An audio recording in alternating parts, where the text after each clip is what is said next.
Hi, so I'm here with Sebuh Honarchian from Siaberry, also working on hyperspace. Hi, Sebuh. Hey, how's it going, guys? Pretty Thank you good. for inviting me for an interview. What's that? Thank you for inviting me for an interview. Oh, you're welcome. Thanks for doing this. I really appreciate it. So basically, I just wanted to know a little bit more about what you're working on these days. Um, right now I'm just like, consolidating, Hmm. um, just getting all my stuff organized and, getting ready for like the next phase of developments and stuff. Hmm. So, what is the next phase of development? Um, right now we're gonna be deploying new stuff on Seaberry so that you can mine, or not mine, you could host on hyperspace. Okay. And it's going to be launching pretty soon. Been working on that since November. Hmm. Yeah. Cool. So, how many people are currently hosting on hyperspace right now? You could easily check real fast if you wanted to. All you got to do is go to hyperstats.info, and Okay, that'll tell you how many active hosts there are. awesome. So, You ever been there? no, I haven't. No, I haven't. Oh. Yeah. There's just like sciostats.info. It's made by the same guy. His name is his contributor name is Hakan, Hmm. Hakkan, or he goes by some other names too. But scistats.info, hyperstats.info, and it's probably gonna make them for like all the sci-based. Uh, it's basically like a website where you could get all kinds of data really quick on these networks by collecting the information that's in the host database of the live wallet. Cool. So, what made you start working on hyperspace? Um, this is like kind of crazy. I got a contributor airdrop for hyperspace, and that was kind of interesting, so I started working on it. Okay, cool. Yeah. So, That was like back in August, I think, or before it even released. They had already given me a contributor wallet built into the okay, code before the blockchain had its genesis block. right. So, I'm assuming that hyperspace is kind of like a decentralized file system similar to IPFS. Is that right? Um, what is your understanding of IPFS? Just that it's kind of like a content addressing system that allows people to host files over a decentralized network, peer to peer, without any need for like a centralized data center or anything like that. So it allows, eventually. Uh, there's always gonna be a need for a central data server just because of like resource management, but I don't know if it's gonna get to the point where uh, it could be truly 100% decentralized system like everyone's imagining. Mhm. That's like too many moves ahead. You got to think like realistically now what's possible. Right. Um, so realistically now you can't even share data on there. So I don't think it's close to being IPFS yet. Well, as I understand, they have an implementation of DTube that's mostly decentralized. I mean, I could be incorrect about that, but I was under Uh, the impression that you could host videos on DTube without any central server. okay, I'm not gonna comment on that, but I already know for sure that there needs to be a central server with a SIA-based protocol. I'm not familiar with D2 to know anything about it. Okay. Well, I mean, one of the main reasons why Isn't there another one also called BitTube? That's all I know, really. That's like their competition, right? BitTube and DTube. Yeah, I haven't heard of DTube. I've heard of, I mean, I haven't heard of BitTube. I know about DTube and I know about Steemit, but those are kind of the two. Waves is also kind of decentralized. What's that? Waves platform. Oh yeah. Um, I mean, it depends what kind of data you're putting together collectively, but that's what it is. Basically, just a bunch of people putting data together. So if Waves platform is just data that users put together, which is a bunch of token names, or basically like namespace on their Mhm. platform, uh, that file is kind of close to being distributed in a decentralized way. Right. Okay. So anyway, the main reason why I think these decentralized file systems are interesting is because of my experiences in China and kind of trying to build decentralized messaging and file sharing solutions that are censorship resistant, right? So basically, in China, they can block any kind of DNS entry that they want, right? So Yeah. YouTube.com, they can just block that with. Same thing in Iran and North Korea and Yeah, a couple other countries probably. yeah, oh, yeah. There's a lot of countries that are censoring the internet right now, Of but course. so one of the major advantage or one of the major promises of decentralized file systems is that it would allow for a completely censorship resistant or a mostly censorship resistant content distribution network, which could be very useful, just from a human rights perspective. Yeah, that would be pretty. That's kind of like what the main goal is, and most people don't really understand that. They're more focused on other things like simple stuff like profit in the short term or whatever.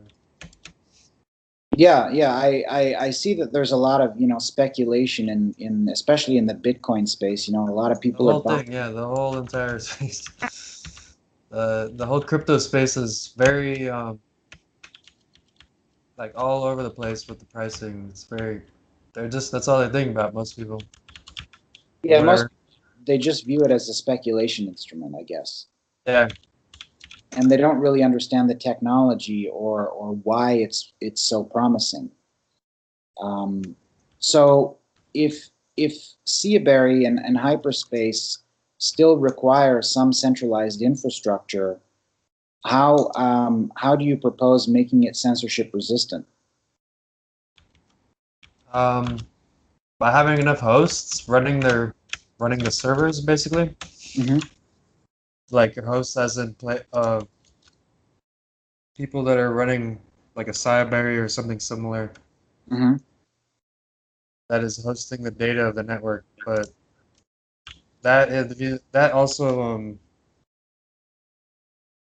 has to be managed in a central place too anyway. But like you have different aspects of decentralization and all kinds of different points. Hmm. But you gotta really like understand that they each have their own thing to offer, and I feel like we're nowhere near like the power of one coin probably being able to do everything. Hmm.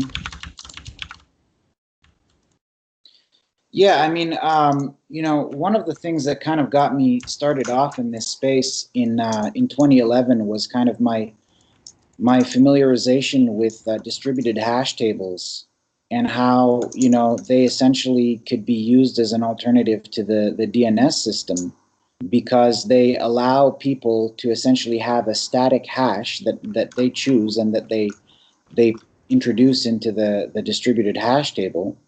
Yeah, And even if they're, at home behind a dynamic IP address, behind a network address table, they can still they can still point users to their new IP address whenever it changes.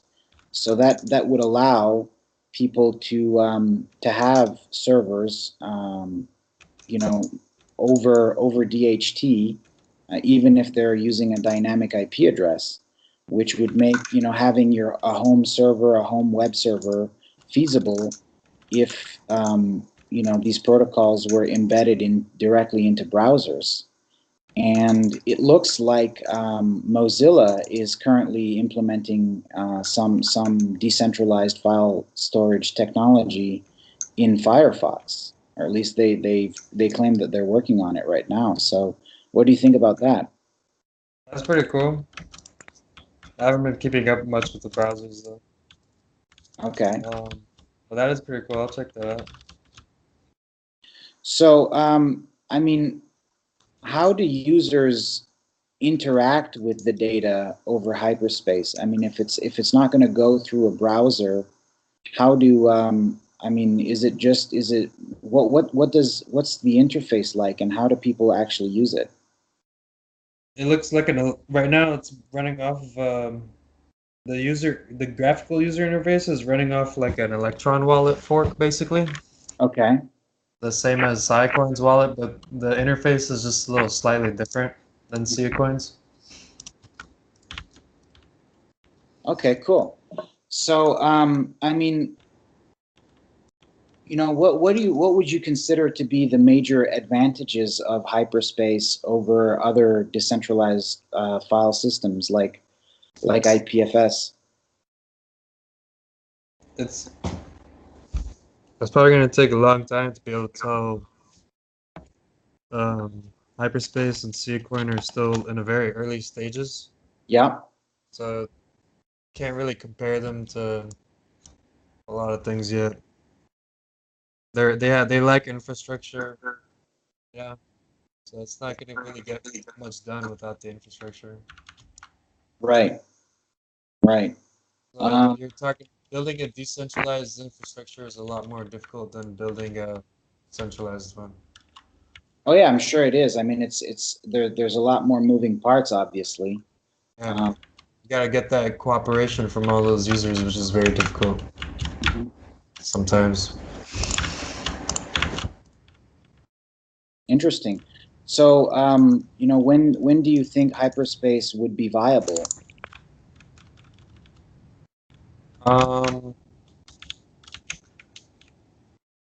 Probably after it reaches like a lot more hosts. Like Mhm. for example, Bitcoin has 10,000 hosts. Okay. Ethereum has about 10,000 hosts. Hmm. Siacoin has around, I think, maybe 500. If you looked at that website that you were just looking at, you probably see Hyperspace has maybe like 30 or something like Oh wow. Okay. that per low. So there's still a huge need for growth of the infrastructure. So Yeah, when you that's kind talk of about, what I've been trying to focus on. But yeah, yeah, that's a big challenge, bootstrapping the network. yeah, Um, getting and trying to encourage people to also do it, but then at the same time, while they're doing it, they're going to lose money. So it's hard to convince them to. It's like the same way it's hard to convince people to mine when the market's in like uh low price, you know? yeah, yeah, especially when it drops below the cost of electricity. So, you That's know, why the Siaberry was designed with the cost of electricity as one of the main thing as the design feature mhm. for the hardware. Okay. So how do you mitigate the cost of electricity then? By having a very low wattage CPU, the Raspberry Pi. Okay. Yeah.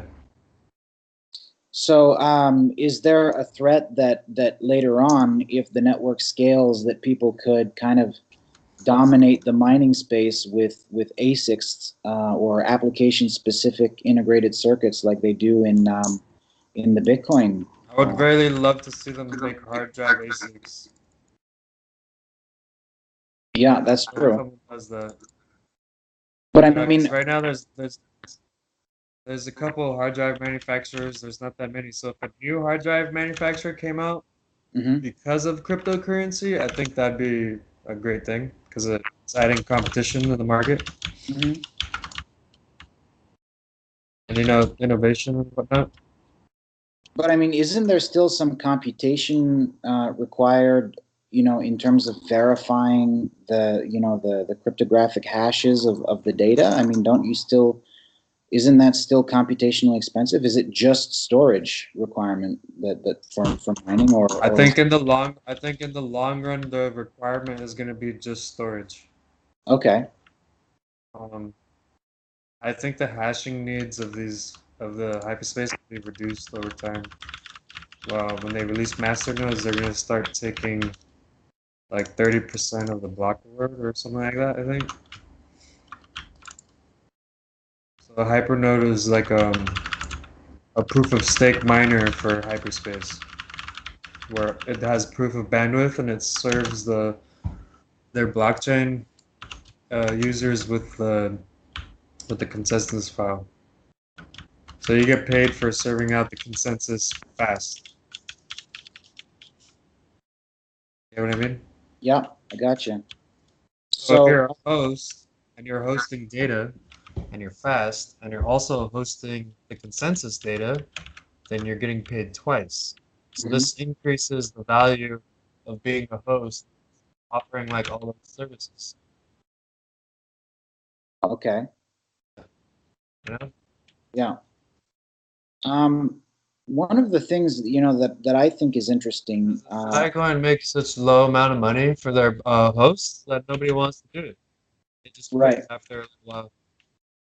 Even so what happens is you have to increase the amount of money that hosts make, and how do you do that? You take money away from the miners. Hmm. Future.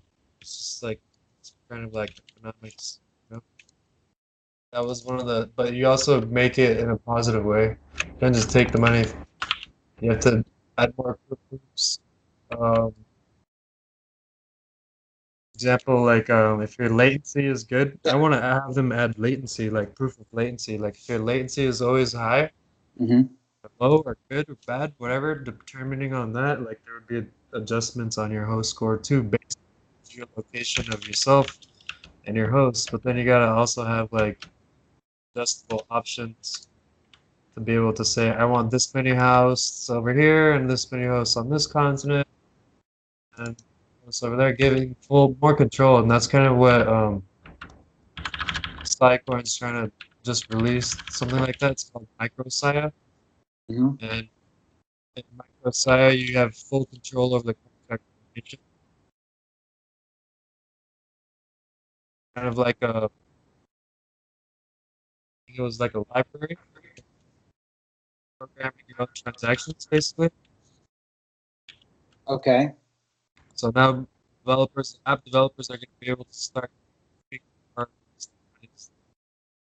uses of the protocol instead of just using the basic, SIA UI or hyperspace.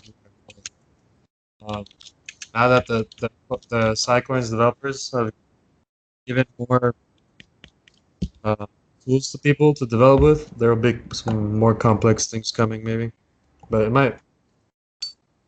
That's good. Cool. Maybe Cool. some more crazy tests, or manipulation, whatever. So one of the things that I think is interesting in this space, because as I understand these decentralized file systems are essentially trying to compete with cloud providers by offering essentially, I guess, cheaper storage. I don't think it's more. I don't think it's compete. I think they're just trying to offer an alternative or like backup solution kind of deal. You know what I mean? Okay. It's not specifically for replacing them or whatever.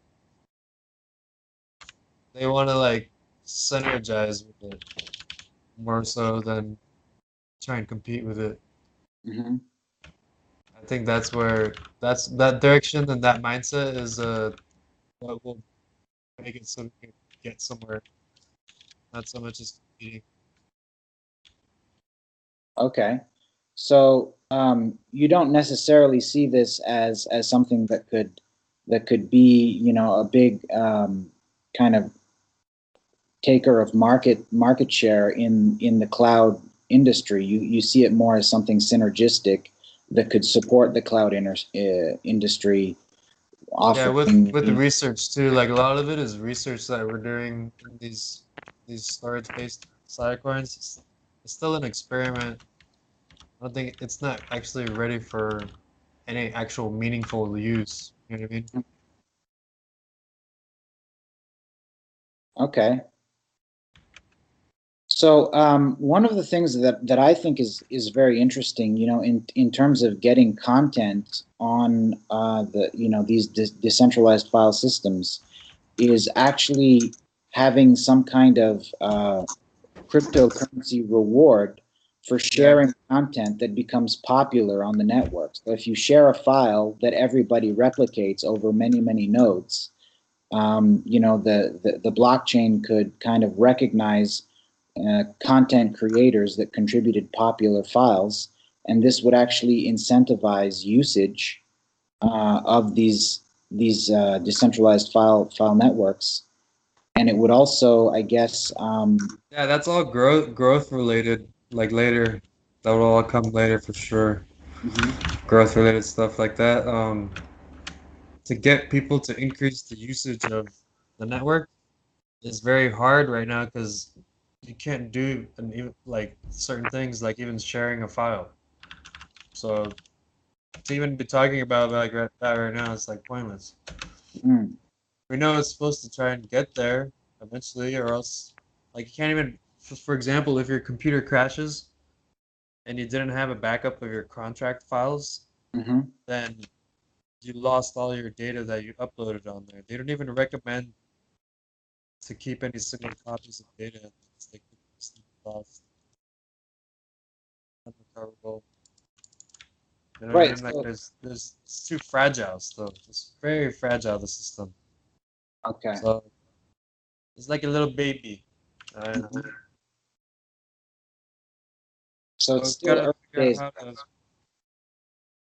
This year is supposed to be the year they re-release file sharing in Sequent. Mhm. That happens. It might happen. It might not. Who knows? Like they stick true to their word. You know. Yeah. Yeah.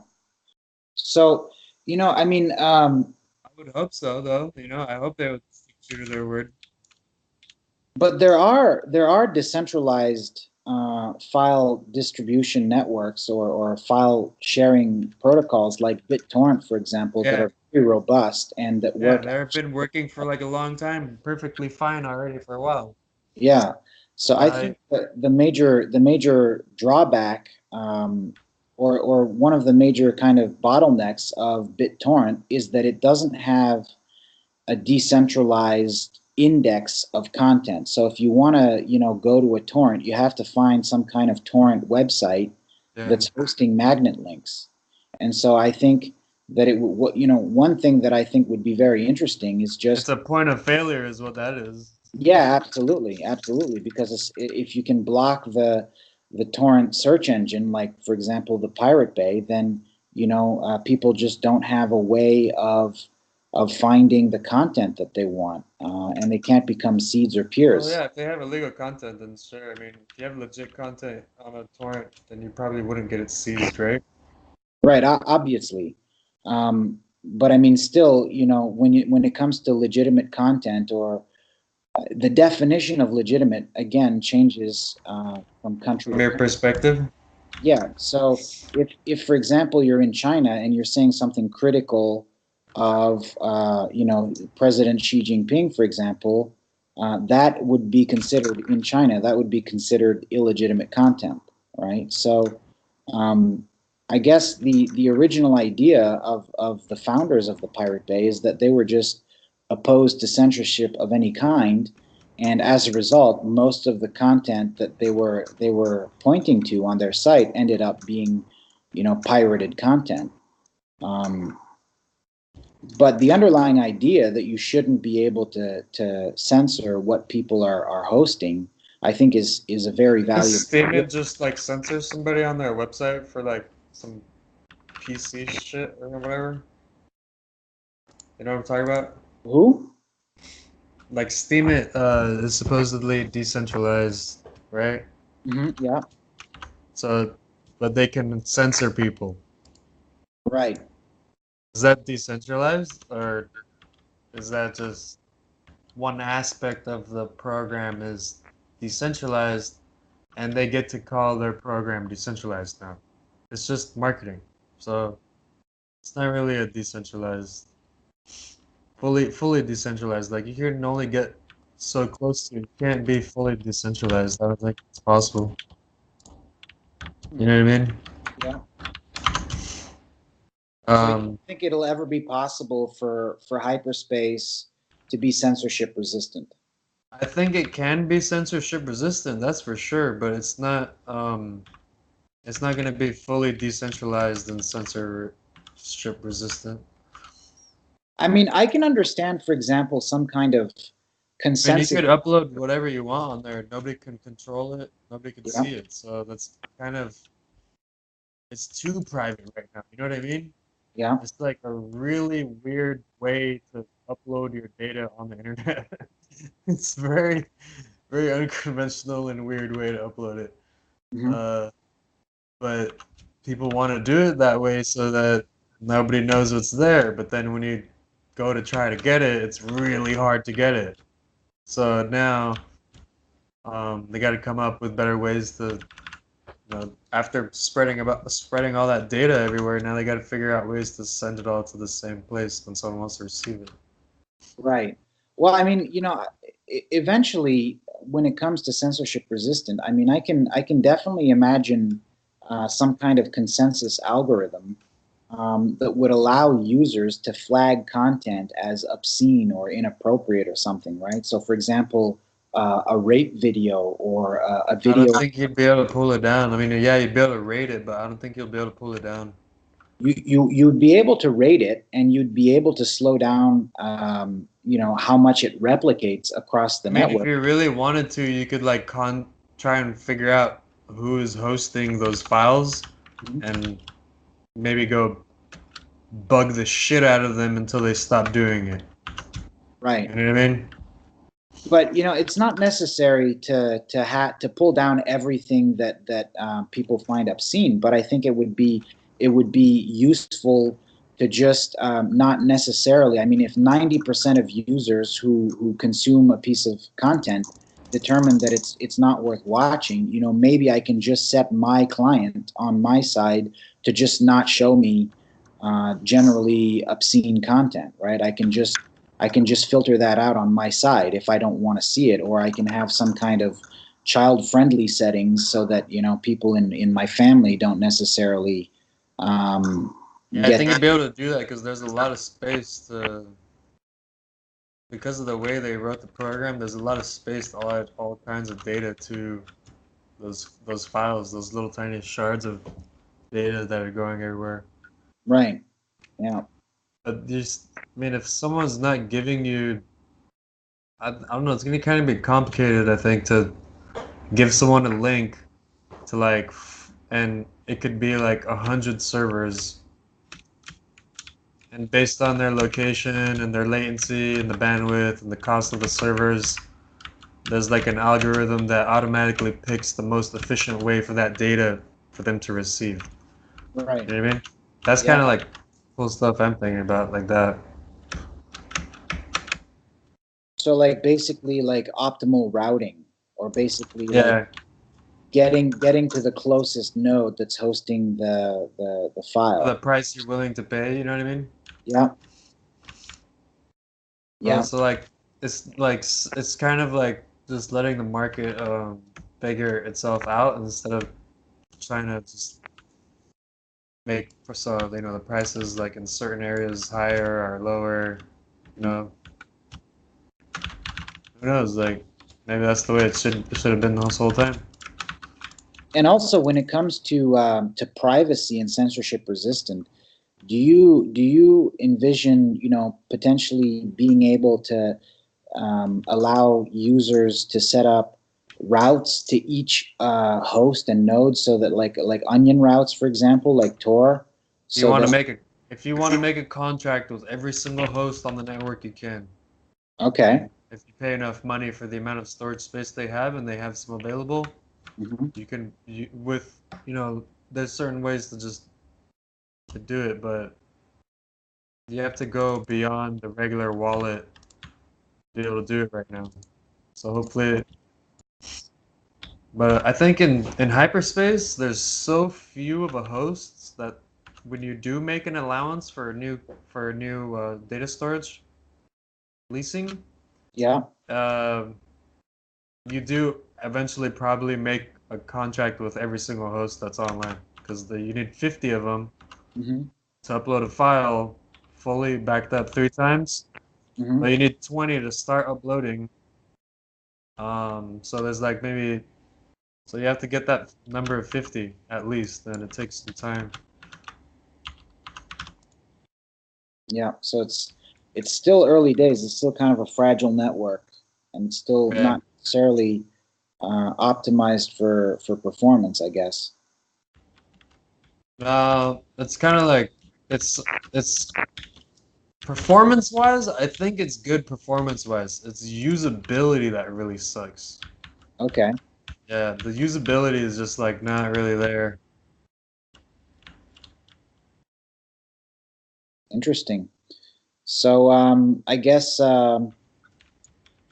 this year is gonna, hopefully be a big year for development. I mean, how many developers do you have in your community right now? On the Siaberry team, we have like 6 developers that I'm working with right now. But Okay. not everyone's.